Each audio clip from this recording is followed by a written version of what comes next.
The guru is live with aggressive contract terms. Here we go. It's already Friday morning.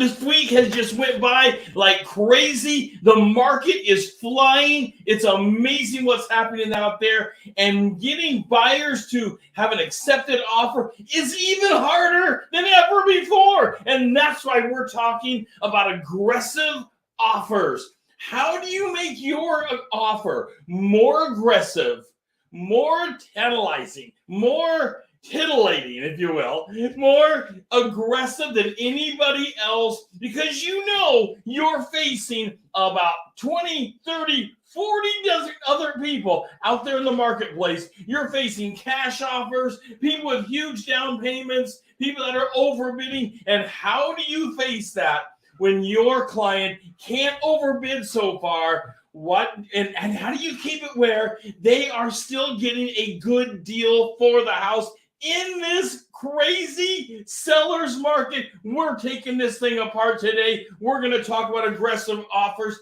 and how you can win the offer for your client right after this.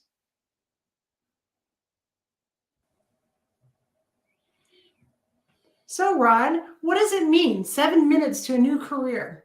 Well, in 7 minutes, we can have a cup of coffee, we can talk career goals, and how we're going to help you make the biggest career move in your life. That's right. There's a lot of things that Mountain Hood Realty has to offer, and Rod is a ball of energy. I love the career, and I want to share with you my passion for building your business bigger than you ever thought it could be. Come spend 7 minutes with us. We look forward to it. Talk to you soon.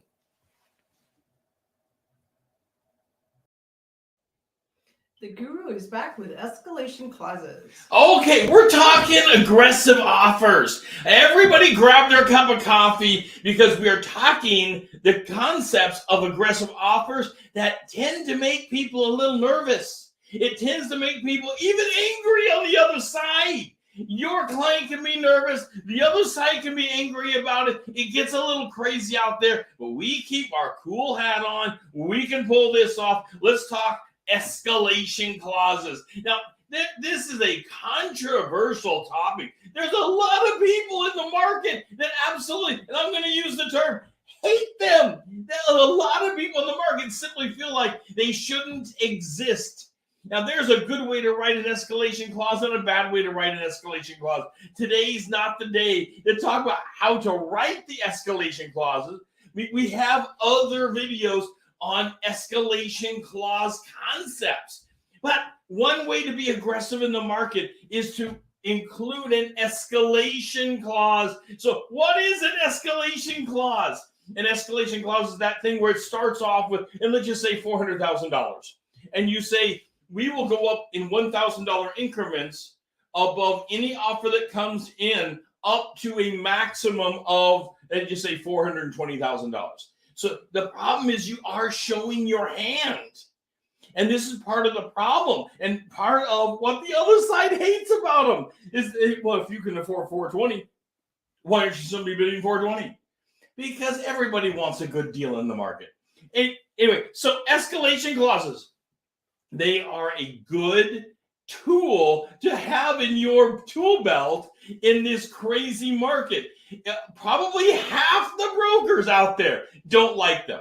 You probably need to call and say, will you entertain an escalation clause? Is that something that you will consider? And you may have to explain to them how it works because they can be complicated. And let's remember that if you're doing a buyer, which is where you'd use an escalation clause always, not on the seller side, you would always call them and say, look, here's how it works, recognizing that the seller might have 30 offers on the table. I've never seen a market so crazy to have so many offers on the market. And, it's not just money anymore. It's not just, that's why we're talking aggressive offers, because there's all kinds of ways to sweeten the deal that might make it better for the seller to accept your offer.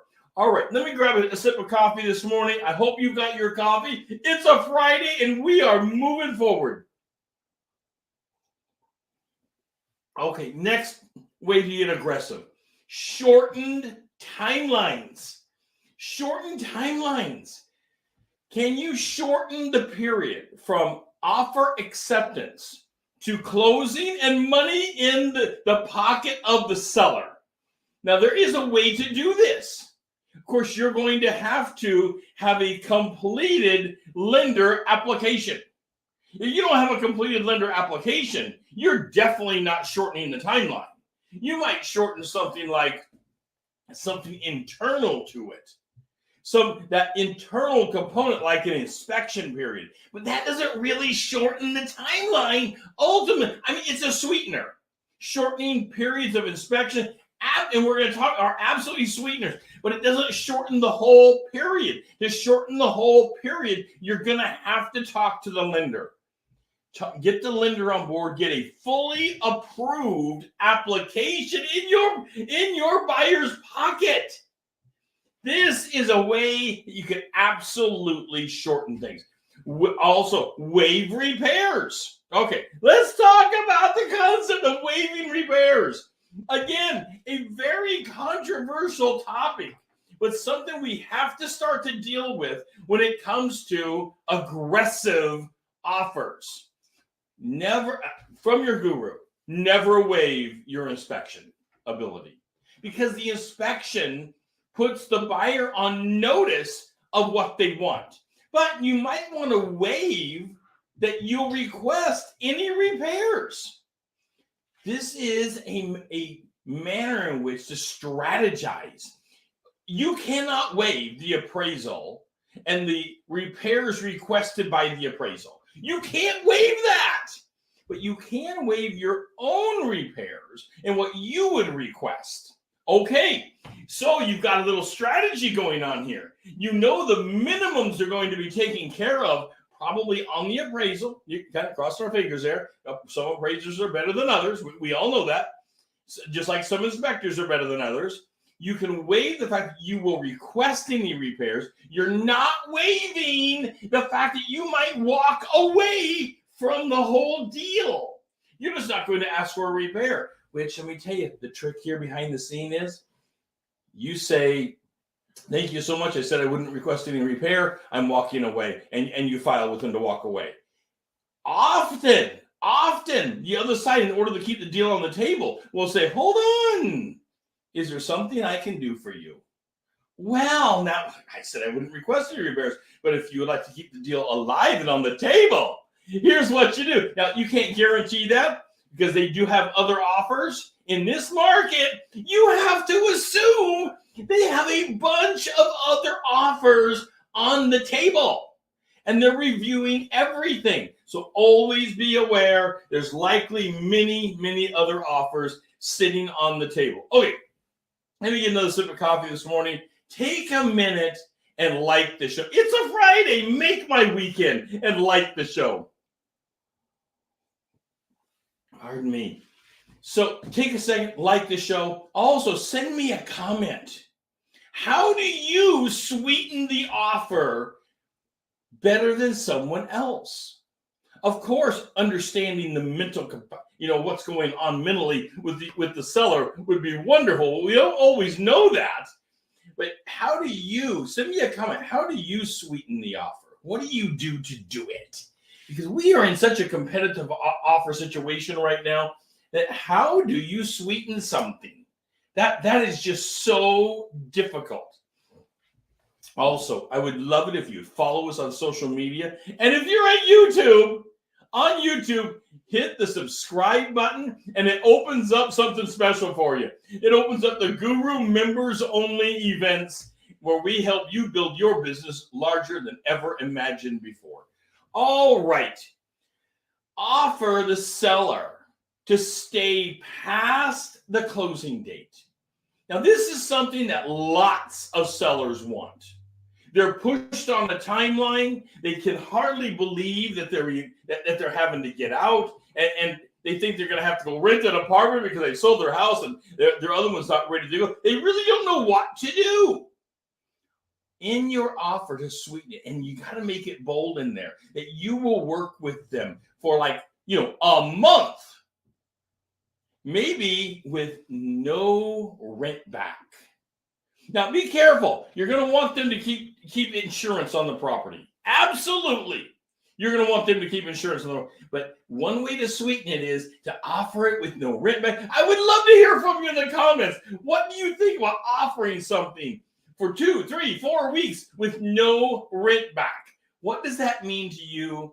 Where's the risk? Where's the liability? Where is the sweetener in this? Well, the sweetener is, I guess, it might be pretty obvious if you're on the seller side. If you're on the buyer's side, you've got to be thinking about how do you get a home. People might exchange. Follow me on this. They might exchange more money on the table for time to do something. This can often be done where people say, well, I like this offer over here, but they want me out of the house on the 30th. This other offer over here says I can have until the 15th of the next month at no charge. It's not quite as much on the table, but they're willing to work with me on time. Time to get out. Time to move is an exciting thing for people. Time to move is one of those things that people might lower the price of the home in exchange to get it. Wow! That's an aggressive offer. That is really pushing it to an aggressive level and using it to your best abilities.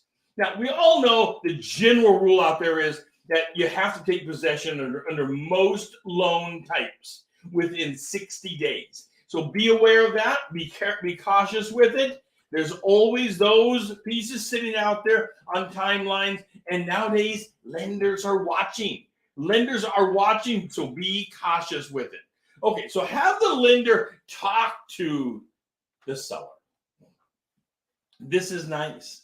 Have the lender talk to the seller about the buyer and tell them exactly how well qualified they are to close this deal. Hearing from someone else, as an agent, we're always willing to say, we can close this deal. We're going to do it. We're going to keep the wheels on the bus. We're going to keep everything moving. Yeah, well, that's you representing your person zealously. It's that Article 1 of ethics. You're a zealous advocate. Okay, and we have to be honest and true to the best of our knowledge and all, and you still can be. And yet it is more meaningful coming from someone else, like a lender. If the lender calls the seller and starts talking to them about that they can actually close this, and they get into the particulars about it, but that this person is pre-approved, they've already been through, personally underwriting, all they have to do is add the house to it, and the appraisal, and they're set to go, and they have appraisers ready to go, and they're not going to be in a 6 or 8 week waiting line for an appraiser. Some of these things can be lined up well in advance. This is how you really get aggressive with your offer. And you can, by the way, you can combine some of these things together. Like you can do a shortened timeline. Think about this for a second. Think about this on a Friday as you're going into a weekend. You're going to be showing homes, the few homes that are available in this market, which is crazy few. Well, think about doing, if they'll accept it, think about doing a clause that allows you to escalate. That escalation clause we started with, and a shortened timeline. Because you can combine these things together. And now you've got a powerhouse of an offer.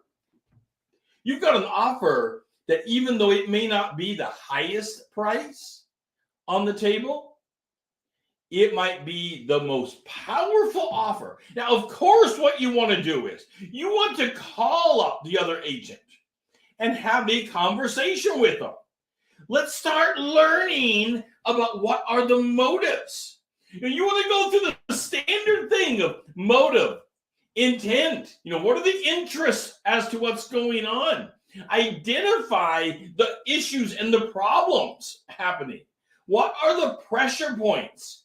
If you can get the other agent to reveal a couple pressure points here, this is where you can craft your offer so wonderfully wrapped around the pressure points, the motives, the interest, the intent, the timelines of the seller.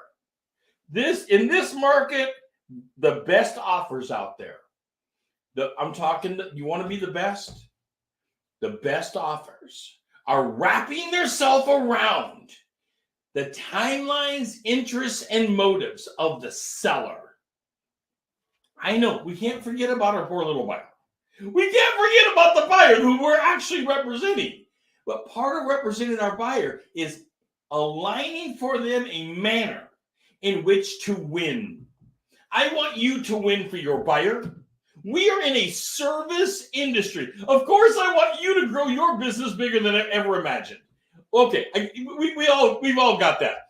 But how do you do it? You do it through service. You do it through credibility. You do it through trust with your client and having conversation. You're not breaking any rules. I would never suggest you to break a rule. Of course not. But you might want to have a conversation with the other side that begins to reveal some of the motives, interests, and intents, timelines going on with the other side. You may learn they have a timeline that is extended, that they need to be in that home an extra 21 days, 30 days. That you may need to extend something out a ways. Or they may need their money. They may need to close up front so they have their money so they can finish a deal that they couldn't otherwise finish. You know, some deals cannot be simultaneously closed. We like to think as agents that we have like this magic pixie dust and that we can close everything simultaneously. And yet there are some deals simply are not going to work. These won't close simultaneously. There are problems and events that stand in the way of a simultaneous closing. And therefore, you might need to close yours up front. Allow the people to be in the home after using an escalation clause to help you get into this thing. And now you're allowing timelines to help you. And suddenly you have the sweetest offer on the table. But now you've got to make the seller aware of this. You've got to be bold with your conditions. In the contract, you've got to come out bold. We're talking being aggressive. It's a Friday. We're going into a weekend where I want you to win, win, win. I want you to win for your client. I want you to win for yourselves. And I want you to win for the whole package that's out there. 3 types of winning, and I want you to do every one of them. The only way to do that is get very aggressive. We are in a market that people are losing. By the way, there's an Inman article this morning talking about that we have the lowest confidence since 2010 that this is a good time to buy. And why is that?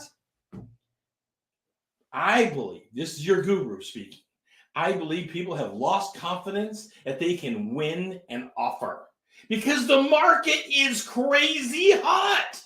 When you've got 30 or 40 offers coming into a home, how can you win? You've got to talk to your buyer that you can win the offer. And here's the tools you're putting on the table. And they likely have worked with other agents before, and they will have not seen these types of aggressive tools. By the way, let me talk to you about this real briefly. We go over aggressive tools in our Kickstarter program. Right down here in the banner, we have a link to our Kickstarter program.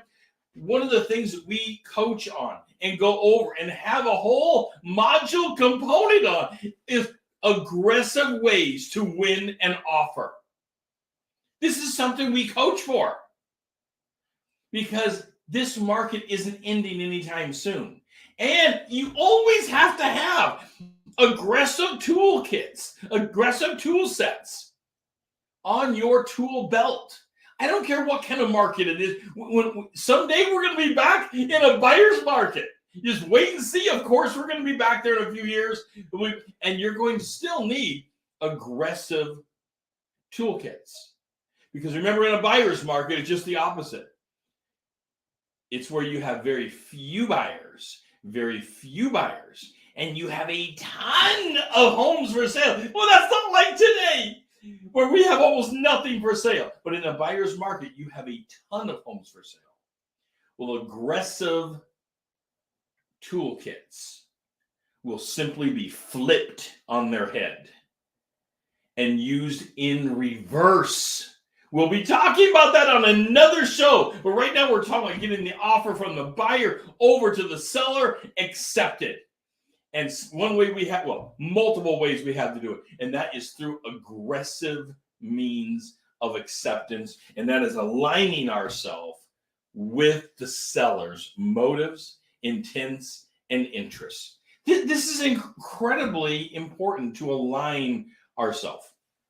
All right, one more sip of coffee this morning. Time is burning on us.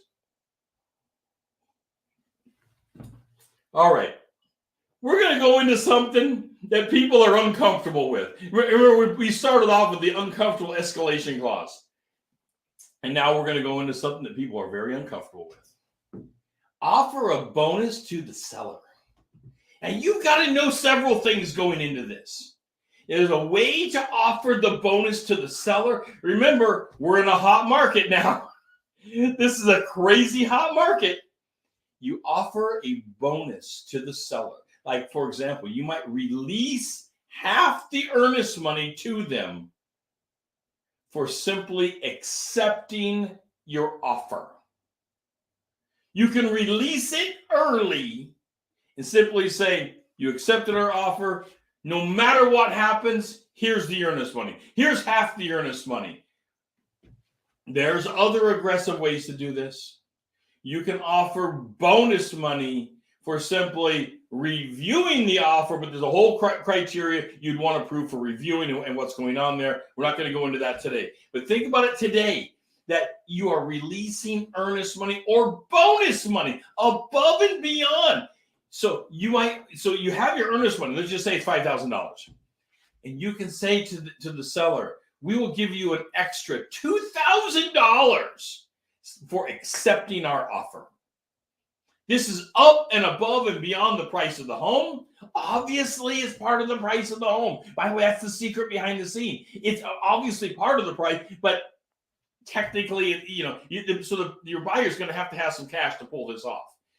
But this is being worked with. This is being done. If you haven't seen it, this is an aggressive tool to get people to accept their offer. They're offering bonus money. This is how crazy the market has gotten. They're offering bonus money for accepting it. So you got the $400,000 house, and they say $5,000 earnest money. And if you accept our offer, we will release to you an additional $2,000, $1,000, whatever it is, just using 2,000 as an example, to you for accepting our offer directly over to the seller. You're simply paying them for the acceptance of the offer. Wow, that is crazy. Have you ever seen a market so hot that we're willing to pay people? Now, you have seen this one. And by the way, I'd love to hear from you in your comments. What do you think about bonus money? Have you used bonus money before? Have you won the deal with bonus money? I know it's very controversial. Before I get all those angry comments at me, like, how can you possibly be promoting bonus money? Well, it's not against the law. It's not against the code. It's not against our license. You can use it, but there's a lot of people out there that feel like it's just too edgy. Are you willing to be edgy to win for your client? Okay, one more sip of coffee here. What about offer the listing agent a bonus? Because you can also offer the listing agent a bonus. Now, this is tricky because you have to reveal over to the homeowner that you're offering this, or at least the listing agent is going to have to reveal it. one way or another. You have to reveal to all parties this is being offered. So you can offer $500, $1,000, whatever it is, over to the listing agent to entreat them to treat your offer better than others, to at least take a serious look at it, and if accepted, you know what? There's an extra little piece sitting out there for you. Well, a lot of people don't like this. I know. It's an aggressive term. This is tough this morning. I'd love to hear from you in your comments. By the way, don't forget to hit the like on the show. But I would also love to hear from you in your comments. What are you doing in this market that has gotten so crazy? I've actually heard people do the following. They have decided to nearly give up. They have simply said, you know what? I'm taking a vacation. I'm stepping back for a few months. There's just nothing available. We're gonna live on my partner's, my spouse's income. They're simply stepping back. Now is not the time to step back. The market is still selling things. You can win. You can absolutely win. But this is going to take some coaching to your buyer. It might take coaching over to the seller, the seller's agent, and then to the seller's homeowner as well. It might take coaching to all parties on how some of these terms actually work. Because remember, escalation clauses are certainly not the most liked thing out there. Particularly when you have 30 offers and you've got 1 or 2 or 3 that have escalation clauses, and then you have other really good offers that are sitting out there, who wins can be difficult to tell, because all terms are not in just raw money. They're in dates and timelines, closing times, and what they're going to waive and what they're not going to waive. So all the different conditions pulled together make this a difficult market. But now is not the time to step away. Now is the time to hone in your skills. Now is the time to talk with your buyer about aggressive terms and show them how you can bring something to the table and how you can win for them in the hottest market we've had in over 30 years. This is the lowest inventory we have on record. And if you can show you can win in this market, you will get referrals in the future like never before. You will get referrals because you will show that you are willing to think out of the box. You are willing to use tools, and you are willing to get edgy. This is Real Estate Daily. I'm your real estate guru, and we are here to grow your business bigger than ever imagined. And we're going into a hot weekend. Let's make it happen. I'll see you shortly.